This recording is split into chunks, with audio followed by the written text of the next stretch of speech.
Hello and welcome to Lessons from a Park Bench. I'm Michael Clark. I'm your host for this show. Today we're going to talk about 3 things we can learn from Saul, the murderer who was already dead. Number 1, we can learn that Saul feared God. In Acts chapter 9 and verse 4, Saul fell to his knees when he was blinded on the road to Damascus. Now when this blindness overtook him, he had to understand that this was a power that he did not understand, and so he said, "Who art thou, Lord?" And Jesus answered and said, "I am Jesus, the one thou hast been persecuting. It is hard to kick against the pricks."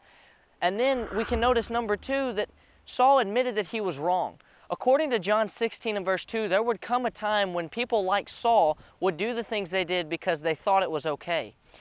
So point number 2, we know that Saul admits he's wrong because Jesus tells him, "You're persecuting me."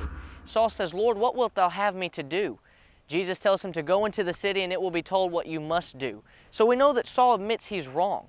But then number 3, Saul obeys the plan that's given to him by Ananias. In Acts chapter 22 and verses 14 through 16, Ananias is telling Saul how he's a chosen vessel and that he's supposed to do this work for God.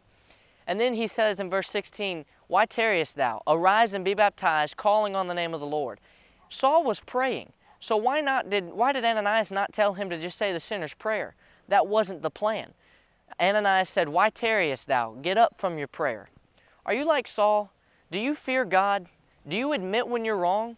Have you obeyed the plan He's given to you? I hope that you have, and if you haven't, you always have a chance to. As long as the Lord lingers, you have a chance. I want to thank you for watching Lessons from a Park Bench, and see you next time.